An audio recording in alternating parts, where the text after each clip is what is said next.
Hospital, McConnell's in Boston. He trained in the OBGYN. After complete OBGYN training, she obtained a fellowship at the University of Texas, Anderson MD Cancer Research Center. Dr. Dean had good research in particular HPV virus, talk about female related to cancer. She also emphasized improve our immune system to combat the cancer. And she published good quality of the research paper national. Give the talk to the national different group, different society. She also received funding from the Cancer Research Center, and having on this research focus on virus, metabolic stress, intracellular response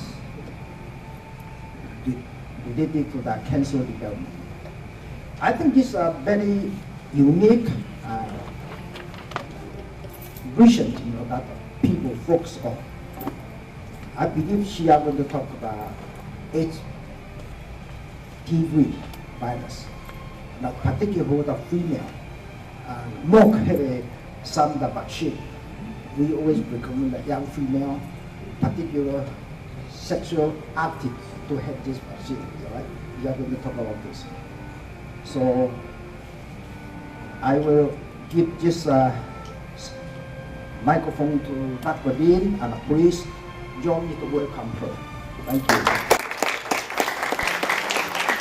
So thank you so much for the introduction, and thank you for the opportunity to present to you some interesting research, and then specifically probably one of the hottest topics in cancer therapies today, and that is using your own immune system and changing your own immune system to fight cancer. And as said earlier, I'm actually a GYN oncologist, and so my focus is on women's cancers. However, you'll see that a lot of the principles that I'm talking about today actually go beyond just the female organs. And just so for the sake of completeness, I will be discussing an off-label use of a certain compound called ipilimumab, but it is FDA approved for melanoma. So this is the structure of my talk this morning. I'll begin with an introduction of cervical cancer specifically, and really why I think I'm going to make a case for you as to why I think cervical cancer lends itself well to immune modulation as a treatment strategy. I'll go over some new therapeutic options that are available to modulate or to change your immune system. And specifically, I'm going to be highlighting an NCI-sponsored clinical trial that's currently ongoing that I actually developed with the GOG, which is the GYN Oncology Group, and also the National Cancer Institute. I'll go over some of the immune responses, or what we can expect and anticipate to see in patients who are undergoing this type of treatment. And then I'll also talk about sort of what more information we're trying to gather from patients who are being treated in such a way. And then kind of wrap it up with some summary statements at the end. So before we can talk about the treatment landscape and how to use the immune system in cervical cancer, I think it's important to understand the scope of cancer in women. And so in the United States, you'll see that the top 3 cancers for women are breast, uterine, and ovarian cancer. And you'll see cervical cancer is not on this list, and same with cancer-related deaths in female-specific organs. And this is largely due to the widespread adoption of pap smears in the United States and in other industrialized nations. And then more recently, with the adoption of the HPV vaccine, which actually is recommended for women, but it actually was also FDA approved and is now recommended for boys as well. And so it's actually for both boys and girls now. And that's a new development. And so you can see that the trends in cervical cancer have actually been fairly stable over the last several years. Cervical cancer is represented here in the bottom line. It affects a little over 12,000 women in the United States annually, and it accounts for about a little over 4,000 deaths annually in the United States. But worldwide, you can see here that cervical cancer actually is the #3 cancer in women globally. And when you split this up into industrialized nations versus developing nations, you can actually see that in developing nations, cervical cancer has a tremendous disease burden. So globally, there's over 500,000 cases of cervical cancer diagnosed each year. And that accounts for about 250,000 deaths from cervical cancer. So it's a very significant public health problem on a global perspective. And specifically for this audience, I scoured and dug up some information about cervical cancer's impact in Taiwan. And it's interesting because Taiwan has the National Health Insurance Program, and so there's actually a pre-program and a post-insurance coverage difference. And so before the National Health Insurance came about, the cervical cancer was actually the leading cancer diagnosed in women. And then after the implementation of the National Health Insurance Program, it seems like it's come down significantly due to increased screening. However, it's still very high, and in 2010 publication actually estimated that the adoption of pap smear screening in Taiwan to be only about 50 to 55% of women having ever gotten a pap smear ever in their entire life, which is extraordinarily low compared to the United States. So how do you treat cervical cancer? Well, currently the treatment strategies for cervical cancer today are surgical, radiation, and chemotherapy. And within chemotherapy, I also include biologics. And I think the most famous biologic agent is bevacizumab or Avastin, which is sort of the trade name. But what's actually a key cornerstone of cervical cancer treatment now is actually chemotherapy delivered in combination with radiation. And so I'll call that chemoradiation for the remainder of this talk. And so how did chemoradiation come about? Well, actually, the NCI issued a very rare white paper alert, which is basically a clinical alert, decreeing that the new standard of care for locally advanced cervical cancer should be chemoradiation. So that is chemotherapy given at the same time as radiation. And that was the result of these 5 groundbreaking prospective randomized clinical trials that were published. But they were all published, you can see here, in 1999. And so since 1999, there has been no additional treatment paradigm established for cervical cancer. So we've been very successful treating we in the United States have been very successful treating cervical cancer. And you can see here that the 5-year survival rates are in the 90% range, which is fantastic. But you can see here, highlighted in red, that for patients who have larger disease or disease that extends into the lymph nodes or the lymph glands, you can see that the 5-year survival rate or the durability of treatment success drops off significantly. And this is even with our best treatment, which is this chemoradiation. And so the reason why I think that we can improve on this is because this treatment paradigm has not changed in over a decade, almost 1.5 decades. And we know a lot more about cervical cancer now than we did 1.5 decades ago. So there is data to show that the immune response is very important in cervical cancer. We know that cervical cancer is largely, almost entirely, due to the human papillomavirus, and that's why the HPV vaccine was established and was developed and is now recommended for all children. We also know that within the HPV vaccine, there are 2 very well-known and very well-characterized viral oncogenes, the E6 and E7 viral oncogenes. And this is critical because these oncogenes have protein products that are detectable not just during the active infection stage, but also throughout the duration of cervical cancer. And because it's detectable and because it's a foreign antigen, both of them serve as potential targets for cytotoxic T-cell mediated cell kill. So the NCI actually has estimated that over half of US adults have been exposed to the HPV virus at some point in time or another. But we know that not everyone has cervical cancer or an HPV-associated malignancy. And why is that? Well, we know that the vast majority of those people who are infected with HPV actually clear it from their immune system. And these are people who are healthy, who are able to mount an adequate immune response with measurably higher levels of CD4 and CD8 positive T-cell responses. In contrast, there is a fraction of people who are not able to clear this HPV vaccine or HPV infection from their bloodstream. And these are the people who actually go on to progress to cervical dysplasia and then ultimately to cancer. And then in contrast to the people who are able to clear the HPV, the patients who are not able to clear this infection have measurably lower levels of CD4 and CD8 T cells, and they also have a higher fraction of HPV-specific T regulatory cells, which is basically the negative regulation part of your immune response. And so in addition to the immune system being important in the infection state of HPV to cervical cancer spectrum, the immune system also appears to be active throughout the course, throughout the duration of treatment for cervical cancer.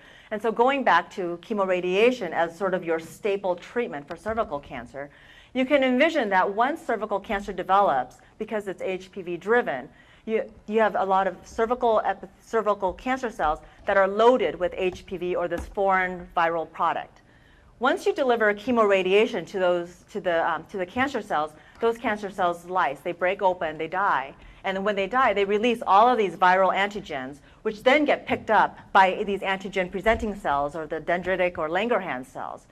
Once those foreign antigens get picked up, it gets presented to their T cells, which is a part of your immune response. The T cell, that generates the first trigger, or the first trigger of the immune system that stimulates the immune system. But we know that that one signal is usually insufficient to actually mount a genuine and robust immune response. And in order to mount a robust immune response, you need this extra co-stimulatory signal, which is shown here as a little blue peg. So it's actually the combination of this first trigger, the signal 1, plus the co-stimulation with the little blue peg, which is CD28, that actually leads to the proliferation and expansion of your immune system to give you that robust and sustained or durable immune response. So now that we know a little bit about the mechanics of how the immune response, is the immune response, can we harness this immune response, or can we commandeer the machinery of this immune response to fight cancer? And so this is where ipilimumab comes into place. So ipilimumab is a monoclonal antibody against CTLA-4, which is actually one of the key regulators of the immune response. So CTLA-4, I have it shown here as a little yellow peg, and it stands for the cytotoxic T lymphocyte associated antigen 4. And I'll just refer to it as CTLA-4 for the remainder of the talk.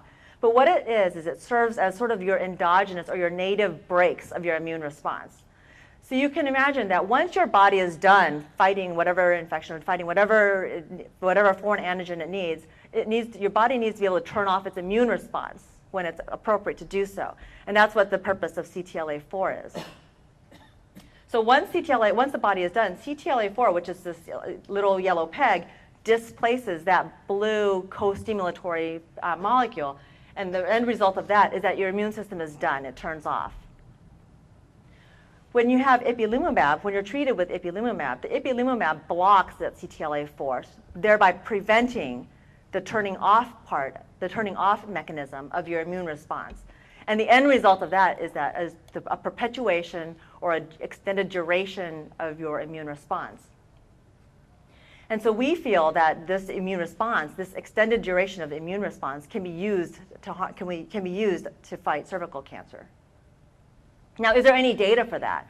Well, there's not any data for it with cervical cancer, admittedly. However, there's actually a significant body of literature of using the ipilimumab, or this CTLA-4 antibody, in melanoma, which is another cancer that has a high antigenic load, not a viral load, but an antigenic load.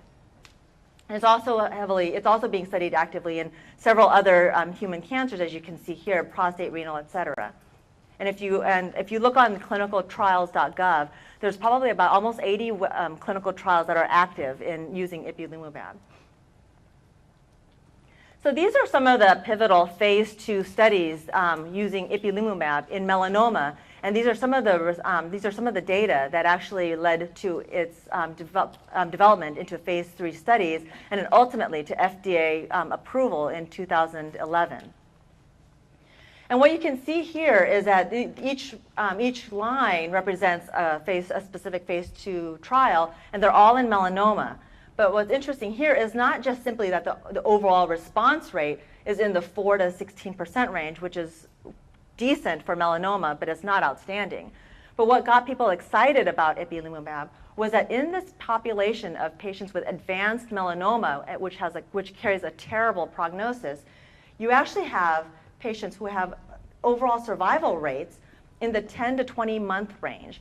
And in addition to that, you also have patients who have this advanced unresectable melanoma who survive in the 35 to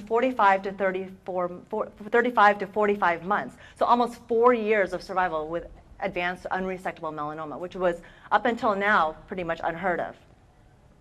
So this encouraging data resulted in the development of these 2 registration phase 3 studies testing ipilimumab both by itself or combined with a chemotherapy, dacarbazine. And you can see here that the survival rates were significantly better when ipilimumab was part of the treatment equation. And so looking at each study in a little bit more detail, this is a study where, this is the phase 3 study, which used ipilimumab by itself versus ipilimumab compared against a GP100, which is basically a melanoma vaccine. And what they saw here, or what the investigators reported here, was that when ipilimumab was part of that treatment equation, those patients did better. Those patients lived longer. And not just lived longer, these patients lived beyond 4 years, which again, in the melanoma literature, in patients with advanced unresectable, something that you can't cut out, melanoma, was unheard of. So what about if you combine ipilimumab with the standard chemotherapy? So one of the standard chemotherapy agents for melanoma was dacarbazine. And so in a different phase 3 clinical trial, the investigators combined ipilimumab with dacarbazine and then compared that to the standard chemotherapy agent, dacarbazine by itself. And again, you can see here, this is the yellow line, that the yellow line was much higher than the blue line, signifying that the survival or the overall efficacy, the effectiveness of this particular drug combination was better than the dacarbazine alone. And if you want to put that in numbers, well, that basically, if ipilimumab was part of that treatment equation, those patients had a 30% lower risk of dying than the patients who did not have the ipilimumab in their treatment. And that's how you can put into numbers. So that's the effectiveness of ipilimumab and in melanoma. What about, given what we know about how the immune system works in terms of needing the antigen to be presented to the immune response, the immune response needing time to grow and expand, then the next question that comes into play is, does the timing at which you stimulate or change the immune system matter? Does it, in terms of its treatment? And so to answer that question, a group of investigators looked at lung cancer. And so with advanced lung cancer, chemotherapy in the form of a platinum agent and a taxane are considered one of the standard treatments for lung cancer. And so what the investigators did here is a randomized phase 2 study to look at the efficacy or to look at the effectiveness of adding an immune modulator to the standard chemotherapy doublet, the carboplatin plus paclitaxel. And in addition to combining it, the investigators tried to answer the question of, does the timing of this administration of this immune modulation actually matter? So they did a concurrent treatment arm where they gave the carboplatin, paclitaxel, and ipilimumab all at the same time every 3 weeks, versus if they primed the immune system with the carboplatin paclitaxel, where they gave the chemotherapy first to try to break up the tumor cells to release whatever antigens were there, and then came in with the immune modulator to build on that. Is there a difference in survival, or is there a difference in the effectiveness of this regimen? And what they saw was indeed that there was a difference in that regimen. And in fact, in patients who had their ipilimumab sequenced in after the chemotherapy, those patients actually had an improved progression-free survival compared to patients who did not have any sort of immune modulation. And that was actually different than patients who got the chemotherapy plus the ipilimumab, got all 3 drugs all at the same time from the get-go. And so it does appear that the timing of giving the ipilimumab actually matters. So what is the data? What is the data with ipilimumab and radiation? We know that radiation is one of the key treatment modalities for cervical cancer, as we said earlier. And so is there any data to show that radiation plus immune modulation works? So there is not solid data to show that radiation and immune modulation works. It works from a biological biological plausibility standpoint.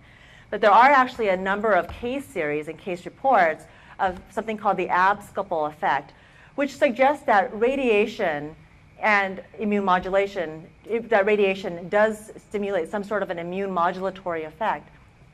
And specifically, what it is that when patients are given radiation to one area, you can actually get regression of a tumor focus that's well outside of that area that was radiated. So for example, brain radiation, the patients got radiated in their brain or in their breast, and yet a distant focus somewhere in the pelvis had a tumor that resolved. And so there's no direct effect of radiation identified, and therefore the idea or the thought behind this is that this may be an immune-mediated effect. We developed a phase 1 clinical trial to study the role of immune modulation in cervical cancer. And this was actually in response to the NCI issuing a request for clinical trial ideas. And we responded to this request by proposing the following study. So we proposed doing a phase 1 clinical trial to test the role of immune modulation in the primary treatment of cervical cancer. So not recurrent cervical cancer, not cancer that's already been treated and has come back, but from the very get-go. And why did we choose this population? We chose this population because we know that, number one, there has been no change in the treatment recommendations for cervical cancer since 1999. That's almost 1.5 decades ago.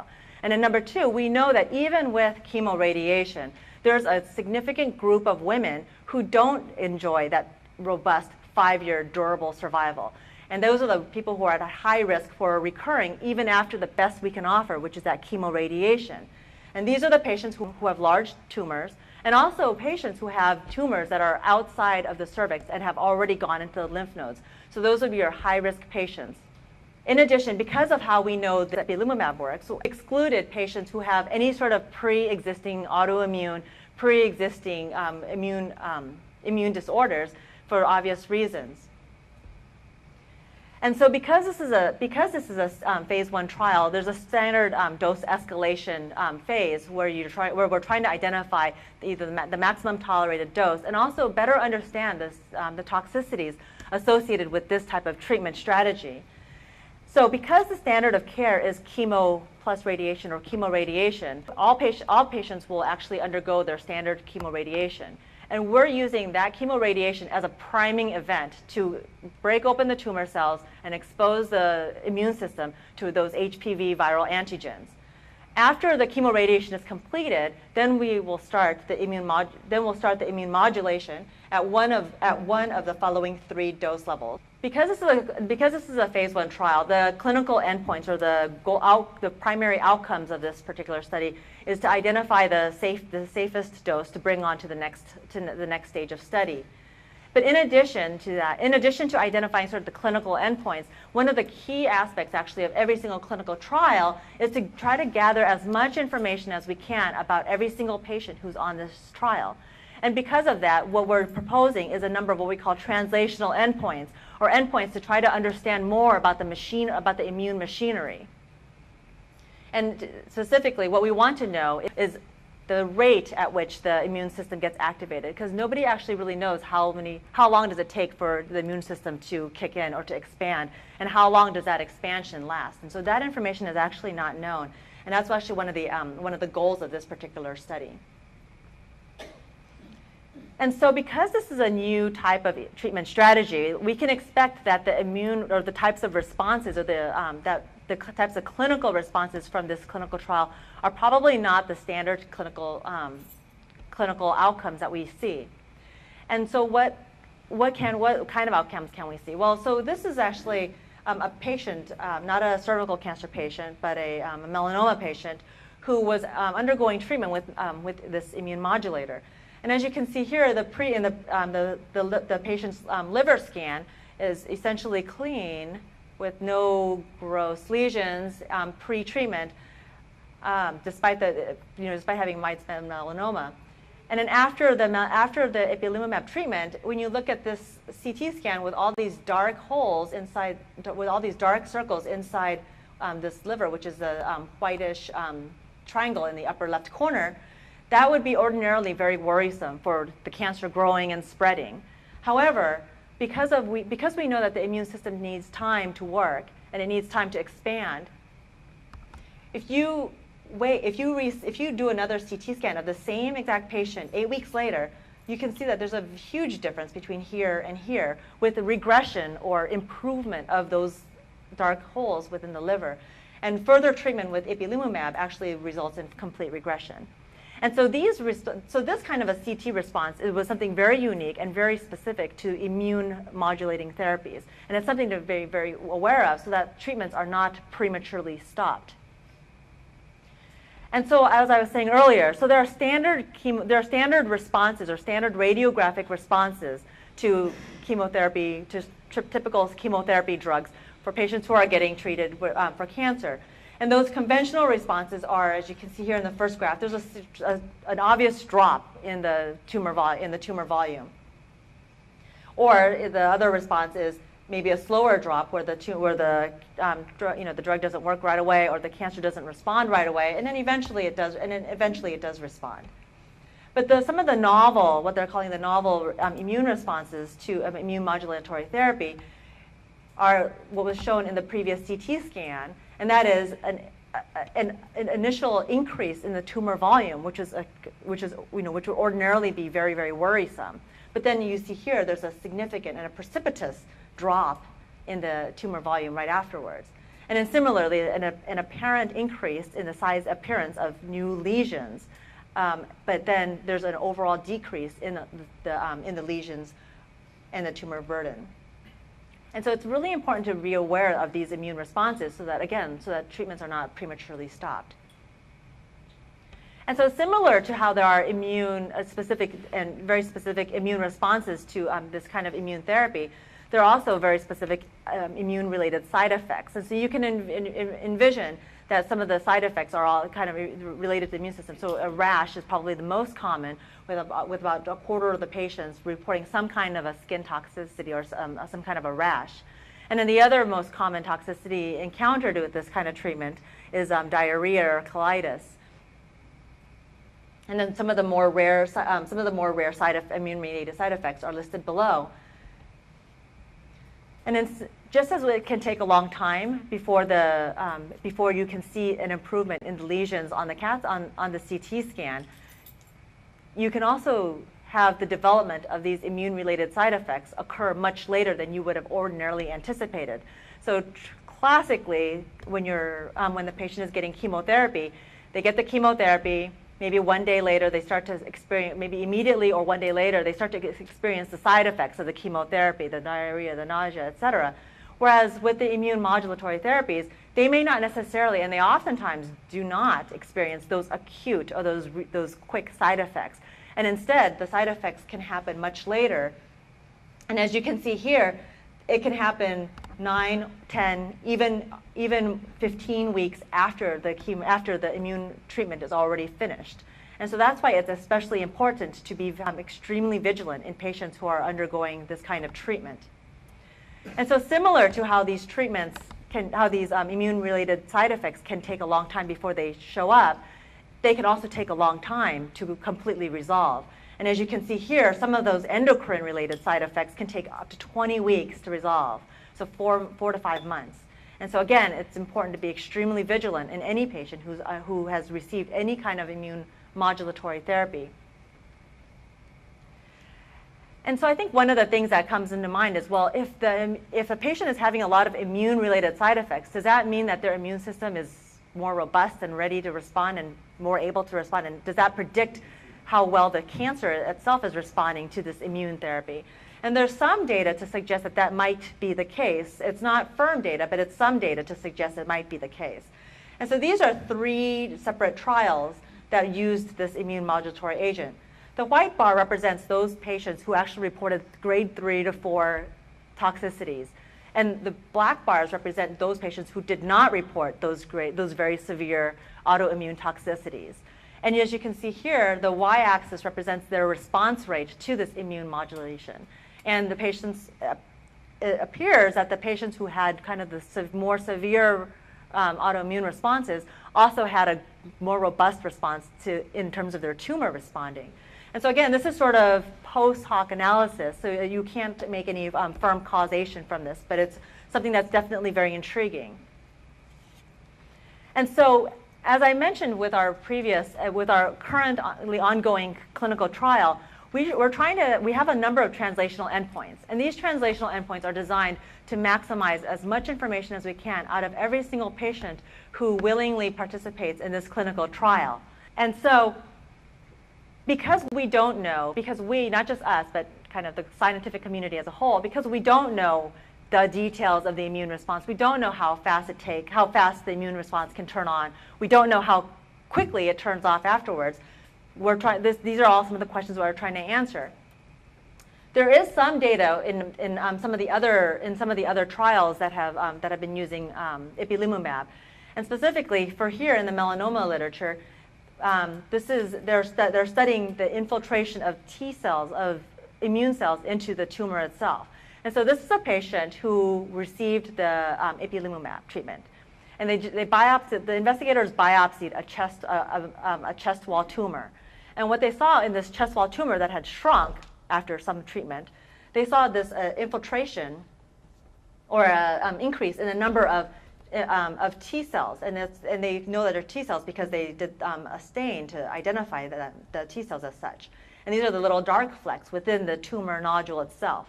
Well, when they further characterized that tumor nodule, they could see that the tumor nodules were actually melon A specific, which is one of the antigens in melanoma. And so this suggests that who were treated with ipilimumab, they had a higher number of these melanoma antigen-specific T cells infiltrating within this regressing lesion. And then could this infiltration be reflective of the fact that the tumor is actually regressing? In addition, another aspect of immune therapy that we don't know much about is the robustness and the ability to stimulate the immune system. And so specifically, this is actually a bladder cancer study where patients were treated with ipilimumab before surgery. And what they saw was that patients who were treated with ipilimumab and were able to have a sustained increase in their activated or their expanded T cells, those patients actually had an improved overall survival. This is a bladder cancer population. And so that suggests that having a robust immune system that lasts a long time improves survival. And then finally, in addition to having an immune system that can be expanded, we also need an immune system that is educated and primed and is able to recognize that foreign antigen. And so this is actually a prostate cancer study where all the patients were vaccinated with this prostate vaccine, the PVAX. And what they saw was that patients who had a high pre-ipilimumab level of educated, so non-naive, educated immune cells, that those patients, once they got treated with ipilimumab, they actually did better. So they had an improved outcome. So it strongly suggests that having an immune system that is teachable or primable is actually also very important.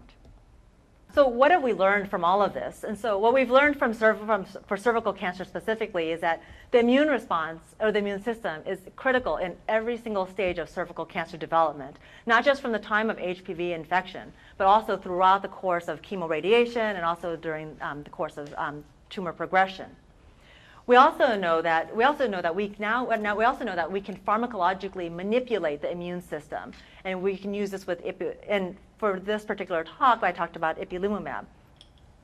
But now that we know we can pharmacologically manipulate the immune system, we have a chance of improving on the currently available treatment strategies.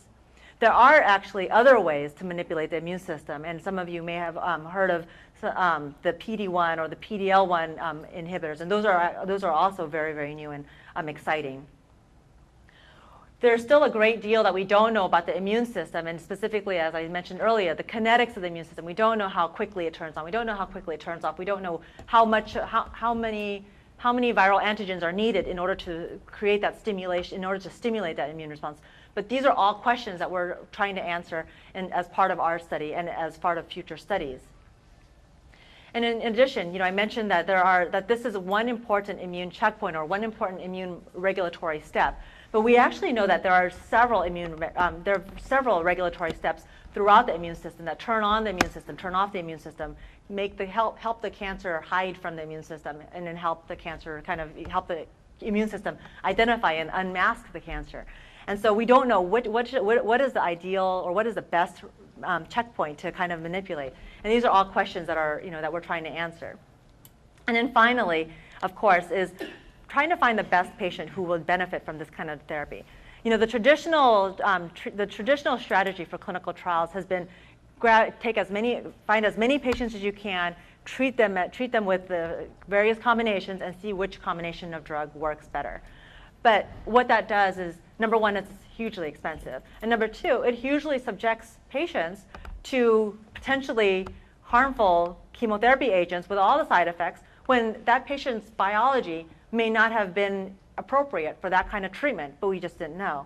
And so nowadays, the NCI actually, and the NIH and the NCI has actually made a very, very strong effort and has made a very strong statement that clinical trials need to be smaller and they need to be smarter. And so the idea now is to try to find which patients are most likely going to benefit from this type of treatment, and maybe for our future trials, target those specific patients only. And so obviously this whole project has been this whole clinical trial has been a huge endeavor with the NCI, with the GOG, which is the Gynecologic Oncology Group, and with several mentors from the USC and the Norris Cancer Center. And then also, most importantly, I think it's important to acknowledge the patients who have willingly and generously given their time and their lives to this type of advancement. Thank you.